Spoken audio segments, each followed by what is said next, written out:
Olá a todos, que a graça e a paz de Jesus estejam convosco e estamos uma vez mais aqui no canal Os do Caminho para ensinarmos as Escrituras, pregarmos a Palavra de Deus, tirar qualquer dúvida que possa existir em vocês.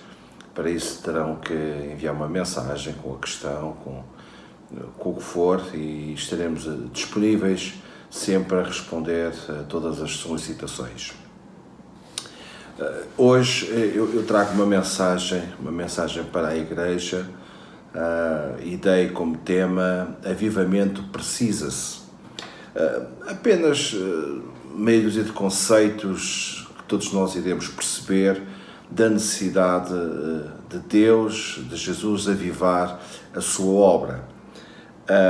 Existe nos nossos dias muita mornidão espiritual, muita falta de temor, muita falta de compromisso cristão, existe muito afrouxamento da fé, das convicções, apatia nos ministérios, e aqui não estou apenas a falar dos ministérios dados por Cristo, mas os ministérios, a falta de envolvimento, de compromisso que existe no seio da Igreja, a falta de crescimento qualitativo e quantitativo das igrejas, e também a indiferença quanto à grande comissão, à necessidade de irmos por todo o mundo e pregarmos a Palavra de Deus.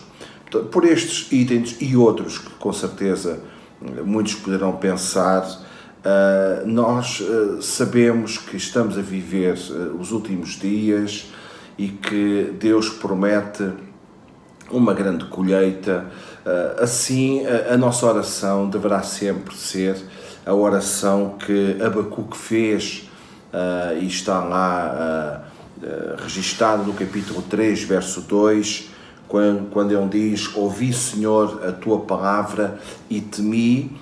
Aviva, ó Senhor, a tua obra no meio dos anos, e no meio dos anos faze-a conhecida, na ira lembra-te da misericórdia.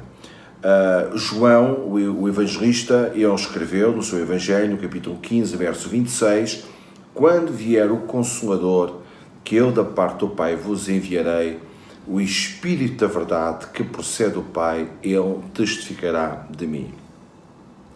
Ao longo da história, mesmo no Antigo Testamento, nós encontramos vários despertamentos de Deus para o seu povo, primeiramente para Israel, e depois na era da Igreja também aconteceu no capítulo 2 e por aí fora, em Samaria, em Éfeso, e noutros lugares nós encontramos o Senhor a avivar a sua obra. Então é um assunto muito importante, porque a obra é de Deus, e Ele quer um progresso, Ele quer um desenvolvimento, Ele quer um crescimento, Ele quer uma igreja pujante, uma igreja forte, uma igreja dinâmica. E quando isto não está a acontecer,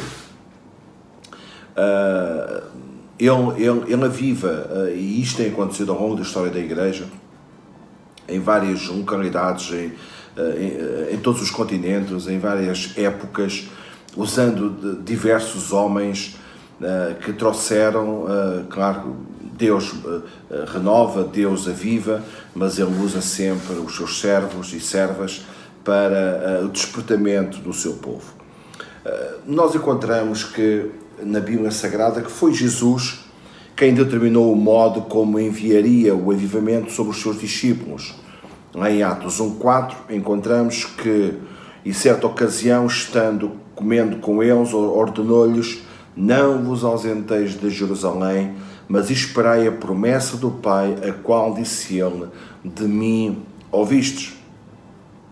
E nós aqui podemos verificar que todo o serviço empreendido na obra de Deus necessita da sua aprovação, caso contrário não resulta.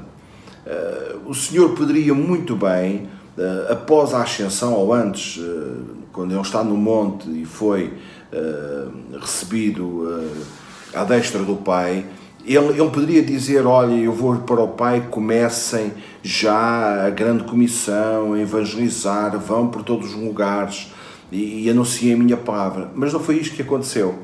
Ele diz que eles deveriam ficar em Jerusalém, deviam de esperar uma capacidade superior à que eles tinham, que era simplesmente anunciar a palavra, um poder, um dinamite, um dunamis, uma virtude, um poder de Deus, para eles depois sim fazerem com eficácia a obra do Senhor. Por outras palavras, aquilo que Jesus estava aqui a dizer é que eles deveriam primeiramente ser avivados, com capacidade sobrenatural, para depois fazerem a obra de Deus.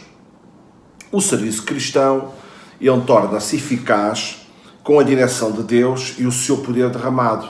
Por isso é que ele usa o texto de Atos 1:8, que diz, mas recebereis poder ao descer sobre vós o Espírito Santo. Repare, primeiramente, poder, capacidade de Deus, e depois ser-me-eis testemunhas, tanto em Jerusalém, como em toda a Judeia, Samaria e até aos confins da terra. Então, o que nós estamos a verificar nas Escrituras é que, primeiramente, o trabalho começa em Deus. Jesus determinou-lhes que não se ausentassem de Jerusalém. Esta foi a iniciativa, a diretriz de Deus divina para os seus discípulos. Deus conhece o fim desde o princípio. Ele conhece o futuro. E ele saberia e sabe perfeitamente que nesta tarefa, neste ministério de evangelizarmos, de entrarmos no terreno do inimigo, de Satanás, que os seus discípulos não poderiam ir com as suas próprias forças. Nós não podemos fazer a obra de Deus, nós não podemos evangelizar, nós não podemos simplesmente estarmos aqui num canal como este, simplesmente com um discurso retórico, teórico.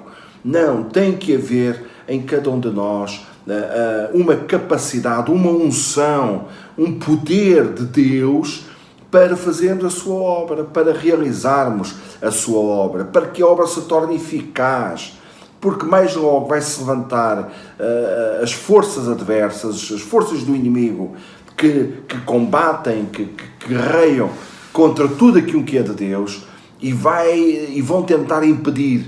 Então nós precisamos desta capacidade, desta força. E os discípulos do Senhor, lá no primeiro século, eles precisaram disto. Se nós que conhecemos bem o livro de Atos, sabemos das 1001 perseguições e sangue que foi derramado e tanta coisa que aconteceu.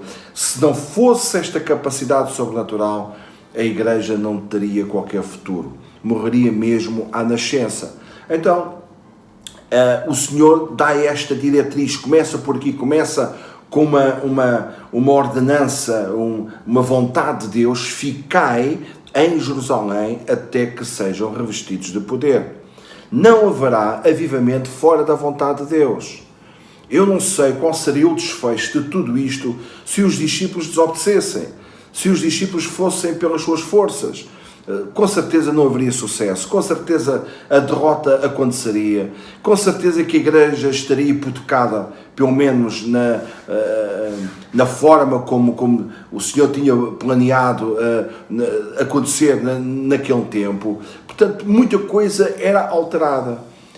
Então nós não podemos olhar para a obra de Deus só numa perspectiva humana, da nossa capacidade, dos nossos dotes, dos nossos conhecimentos. Não, nós precisamos estar avivados, despertos, precisamos do poder de Deus derramado em nós para que a obra de Deus seja feita. Não haverá avivamento fora de Jerusalém. O Senhor disse: ficai em Jerusalém, ou seja, não haveria avivamento fora da presença de Deus. Não há avivamento fora da vontade de Deus. A vontade de Deus tem que prevalecer. A nossa vida tem que ser uma vida de obediência à vontade de Deus. E se Deus nos manda esperar em Jerusalém, num local onde estamos, seja onde for, em continente, onde estivermos, se o Senhor nos manda esperar, é para esperar. porque mais logo a sua vontade será cumprida. O avivamento virá a meio ou no meio da obediência. E foi isto que aconteceu. Diz que os discípulos ficaram 10 dias e ao fim de 10 dias veio o poder de Deus sobre aqueles quase 120, como nos diz o texto lá em Atos 2. Então, o trabalho de Deus é este. É derramar o poder, mas também dar as diretrizes da forma. Ele quer fazer tudo à sua maneira e Ele é que sabe. Ele é Deus é Deus, e Ele é que sabe como fazer. E então, deu as diretrizes e depois derramou o poder sobre os obedientes. Mas depois encontramos também o trabalho do homem.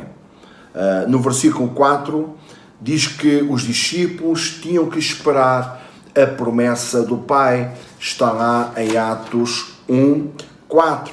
E em certa ocasião, estando comendo com eles, ordenou-lhes: não vos ausenteis de Jerusalém, mas esperai a promessa do Pai, a qual disse ele: de mim ouvistes. Qual era o trabalho do homem? Esperar. Se o Senhor mandou esperar, eles tinham que esperar. Tinham que lá estar, tinham que estar reunidos em oração, em louvor, em partilha, em relacionamentos, o que for. Durante 10 dias, aquela gente se reunia naquele lugar à espera que a promessa, as palavras de Jesus se concretizassem nas suas vidas. Teria que existir da parte do homem, e estamos a falar agora do trabalho do homem, uma total perseverança e dependência de Deus. Passou o primeiro dia, o segundo, o terceiro, o quarto, o quinto, o sexto. Nós não sabemos que comentários é que eles tiveram, mas ainda temos que esperar mais, mas quando é que o Senhor vem, quando é que o Senhor derrama, quando é que o Senhor... Ele nos mandou esperar, mas eles perseveraram. É interessante que nem todos perseveraram, porque diz Paulo que Jesus foi recebido do céu e foi visto por mais de 500 irmãos. Mais de 500 pessoas ouviram o Senhor Jesus dizer: ficai em Jerusalém. Mas quantos é que perseveraram? Cerca de 120. Portanto, a maioria desertou, a maioria não esperou, saíram, foram para as suas lides, para as suas casas, mas aqueles 120, eles permaneceram. Isto nos mostra que não podemos esperar o avivamento de qualquer maneira, mas o avivamento espera-se através da perseverança, e vimos isto, da dependência e da obediência. Isto são 3 itens muito, muito interessantes. O avivamento, ele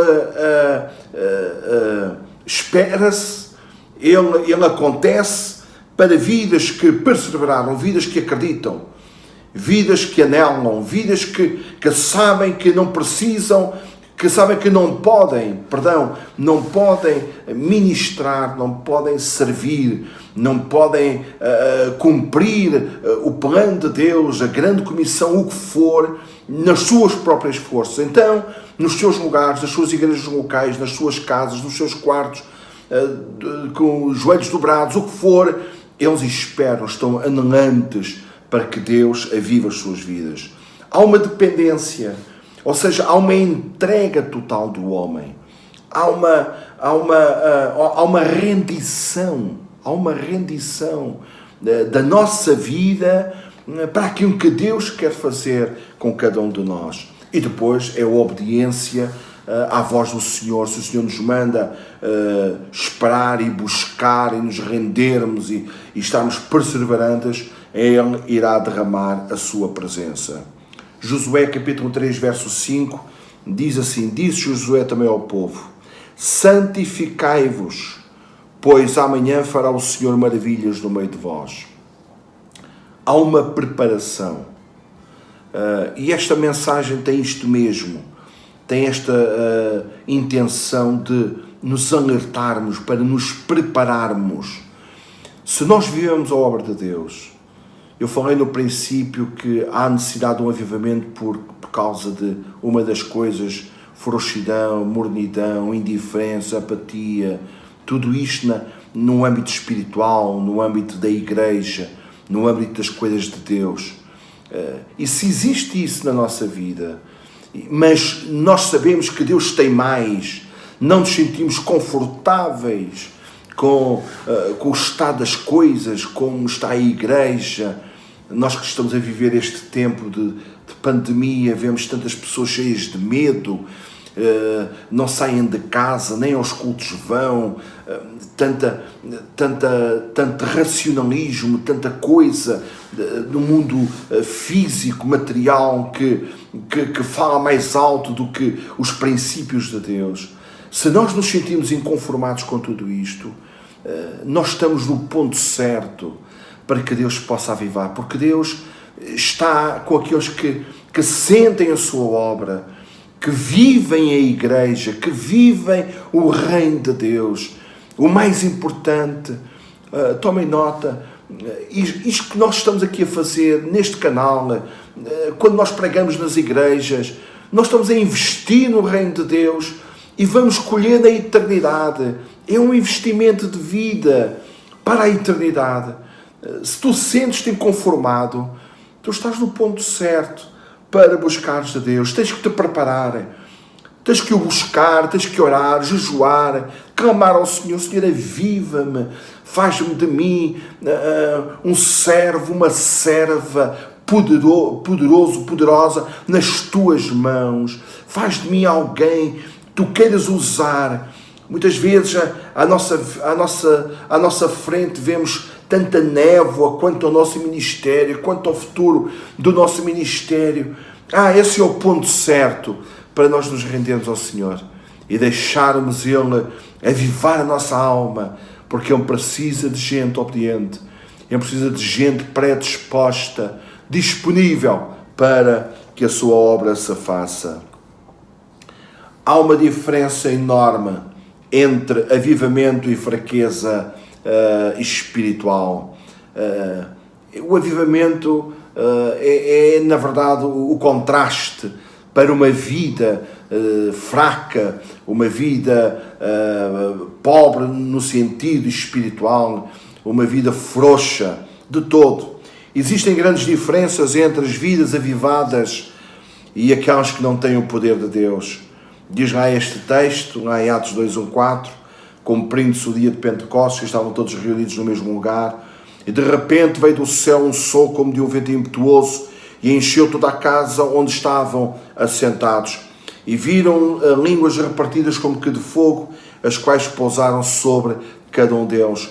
Todos foram cheios do Espírito Santo e começaram a falar em outras línguas, conforme o Espírito Santo lhes concedia que falassem. O que é que aconteceu aqui? Vidas desmotivadas, vidas que viram partir para a glória do seu Senhor.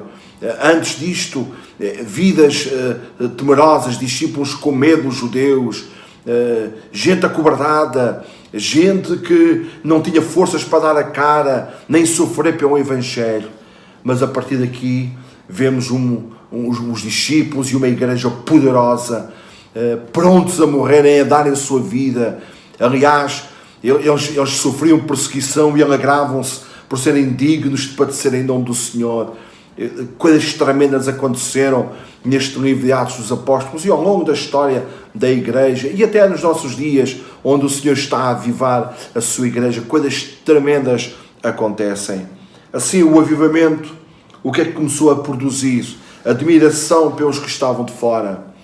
Atos 2, versos 7 e 12 diz: e todos pasmavam e maravilhavam-se, perguntando uns aos outros: não são galileus todos estes homens que estão falando? Todos se maravilhavam e estavam perplexos, perguntando uns aos outros: que quer isto dizer? Até ali não havia poder de atração das pessoas, até ali não havia poder de influenciar as vidas, mas a partir deste dia todos concorreram para aquele lugar, todos se admiraram. O Espírito Santo tem o poder de atrair. Queridos, o Espírito faz mais num dia, num segundo, do que nós numa vida inteira. Alguém dizia que nos nossos dias precisamos de 3.000 mensagens para que o Senhor possa salvar pessoas. mas naquele dia, apenas uma mensagem, o Senhor converteu 3.000 pessoas. Mas também, trouxe zombaria, trouxe perseguição. E isto é uma lei inalterável dada por Jesus. Assim como perseguiram a mim, também perseguirão a vós. É verdade que nós nos vamos mover no meio da glória, do poder, da unção, da graça sobrenatural de Deus. Mas também as forças do inimigo, como eu há pouco referi, eles se vão levantar. E diz já no verso 13 do capítulo 2, outros, porém, zombavam, diziam, estão cheios de vinho ou estão cheios do mosto. Os crentes falavam das grandezas de Deus. Verso 11, cretenses e árabes, todos os ouvimos em nossas próprias línguas a falar das grandezas de Deus. Mas outros, e aqui está o contraste, outros zombavam, outros, as suas palavras eram deprimentes, eram fracas. Vemos isto, por exemplo, na vida de Pedro. Pedro, antes do Pentecostes, é um homem que nega o Mestre 3 vezes. Mas agora aqui é o mesmo homem que se levanta e prega aquela mensagem, e aquelas pessoas ficaram compungidas nos seus corações e converteram-se a Cristo, 3.000 pessoas. Portanto, aqui está o contraste: vidas fracas, vidas fortes, mensagens retóricas, mensagens poderosas, ouvintes indiferentes, ouvintes sensíveis à voz do Espírito. Portanto, há toda uma diferença abismal de uma vida que está avivada. O avivamento, como nós acabamos de ver, produz ousadia para falar. Atos 2,14 diz que Pedro, porém, pondo-se em pé com os 11, levantou a voz e disse-lhes: homens, judeus e todos os que habitais em Jerusalém, seja-vos isto notório, escutai as minhas palavras.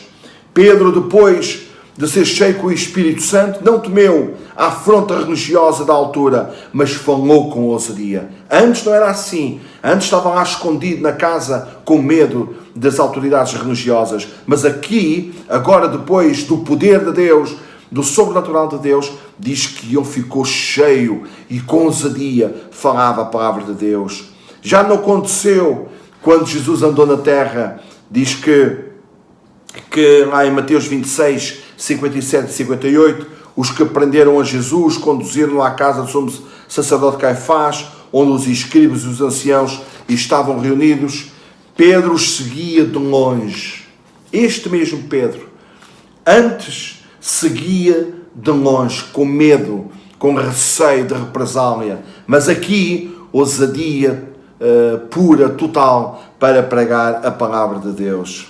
Depois da ressurreição e antes do Pentecostes, os discípulos, já referi isto mesmo, estavam encerrados com medo dos judeus. Lá em João 20, 19, tu podes encontrar esta citação. Mas aqui, os discípulos, diz que Pedro e os demais se colocaram de pé e falaram a palavra de Deus de uma forma testemunha. E depois encontramos ao longo do livro de Atos dos Apóstolos, todas as perseguições que houve, estes homens tinham uma perspectiva diferente de servir a Deus e de estar na presença de Deus.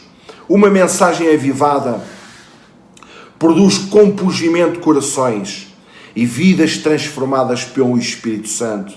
Diz lá nos versos 37 e 38, na nossa citação em Atos 2, ouvindo eles isto, as pessoas, a multidão, compungiram-se em seu coração e perguntaram a Pedro e aos demais apóstolos: que faremos, irmãos?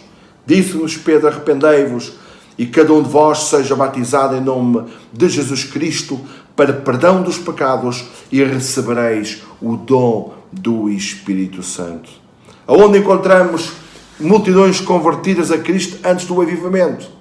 Antes deste dia, muita gente seguia Cristo por causa do que comia, por causa do que bebia, mas verificamos que nem todos, aliás, já referi que 500 ouviram Jesus dizer ficar em Jerusalém, mas apenas 120 lá permaneceram. Mas após o avivamento, nós encontramos aqui 3.000 almas, depois encontramos mais 5.000 almas como consequência da cura de um coxo que estava à porta do templo, e diz o historiador Joséfo, o historiador que viveu nestes tempos, que no final do século havia cerca de 100 mil crentes em Jerusalém. A igreja explodiu, a igreja cresceu, e foi divulgado o Evangelho por toda a parte, e por onde os apóstolos iam, e depois mais tarde na conversão de Paulo, igrejas foram implantadas e crentes foram acrescentados às mesmas. Louvado seja Deus.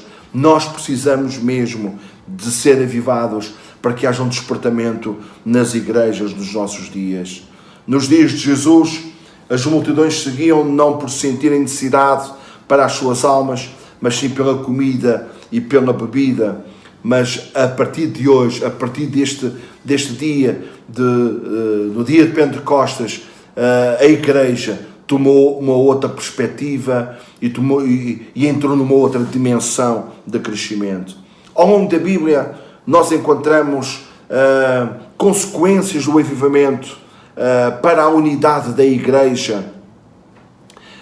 E está lá nestes textos que nós lemos, e aqui eu vou deixar as citações para que você em sua casa possa fazer estas leituras com ponderação. A igreja tornou-se mais unida, Atos 2, 42 a 47, unida na doutrina, no verso 42, unida no partir do pão, ainda no verso 42, unida nas orações, verso 42, unida no temor de Deus, verso 43, unida nos socorros aos necessitados, verso 45, depois unida no testemunho, na evangelização, versos 47. Por favor, leiam estas citações e vão verificar que a igreja tornou-se uma outra organização, tornou-se um organismo vivo que se desenvolveu, que cresceu em tudo, em quantidade, como eu disse no princípio, mas também em qualidade. A igreja tornou-se pujante, e esta é a vontade de Deus para a igreja nos nossos dias. Nós que não estamos a viver no século I, chegámos ao século XXI, o Senhor tem o mesmo coração e o mesmo sentimento para nós hoje. Assim, Ele espera e quer que cada um de nós tome esta consciência de que precisamos estar numa dimensão poderosa, avivados de graça e unção de Deus. Concluo, será necessário um avivamento nos nossos dias? Pelas razões que eu enunciei no princípio e outras, claro que sim. Vejamos qual é então a vontade de Deus. Efésios 5:18. E não vos embriagueis com vinho em que há contenda ou devassidão, mas enchei-vos do Espírito. Esta é a vontade de Deus. Estas palavras foram ditas, ou foram escritas, ou foram inspiradas décadas depois do primeiro avivamento em Atos 2. Portanto, isto significa que a vontade de Deus para nós hoje, que estamos 2 milénios depois a meditar nas palavras, é que sejamos avivados, sejamos cheios do poder de Deus. Eu faço a minha oração em teu favor, em meu favor, para que Deus avive a tua vida, para que Deus avive a tua igreja, para que sejamos pessoas diferentes nos dias em que estamos a viver. Que Deus ricamente te abençoe. Até uma próxima oportunidade. É sempre um privilégio, um prazer estar consigo, e que Deus ricamente vos proteja a todos vós, às vossas famílias. Bem-ajam a todos. Deus vos abençoe.